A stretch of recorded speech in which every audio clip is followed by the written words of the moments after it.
நான் சொல்றேன், நான் இந்த விவகாரத்தில் இன்னும் கூடுதல் பாதுகாப்பு கொடுக்க தவறிய அரசை வன்மையாக கண்டிக்கிறேன். நீங்க சொல்லுங்க, தற்குறித்தனமாக கூட்டத்தை சேர்த்து ஆட்டம் போட்ட விஜயும் தாவேக்காவும் கண்டிக்கிறேன் சொல்லுங்க. வேற ஏதோ ஒரு வார்த்தையா சொல்லுங்க. ஏங்க அவர் திமுக கண்டிப்பாரு சொல்லுங்க. இந்த நிமிடம் வரைக்கும் அவர் வாயிலிருந்து விஜய கண்டிக்கிறேங்கிற வார்த்தை வரல. இது 41 பேர் மரணங்களுக்கு செய்யற துரோகம், பச்சை துரோகம், பச்சை துரோகம்.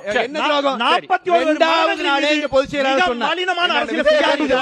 விஜய கண்டிக்கிறது துப்பு இல்ல, விஜய கண்டிக்கிறது துப்பு இல்லாம பேசினா என்ன?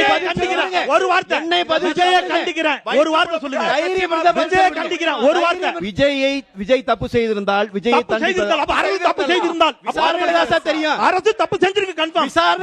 தெரியும், அரசு தப்பு செஞ்சிருக்கு, அரசு மேல குற்றச்சாட்டு கேக்குறீங்க. அரசு தப்பு குற்றச்சாட்டு செய்திருந்தால் என்ன சார்? அரசின் மீது குற்றச்சாட்டு இருக்கிறது, அதை விசாரிக்க வேண்டும் என்பதுதான் எங்க தரப்பு பேச்சு. இல்ல அப்படி சொல்லல. இது இவ்வளவு நேரம் அரசு கண்டிச்சீங்க.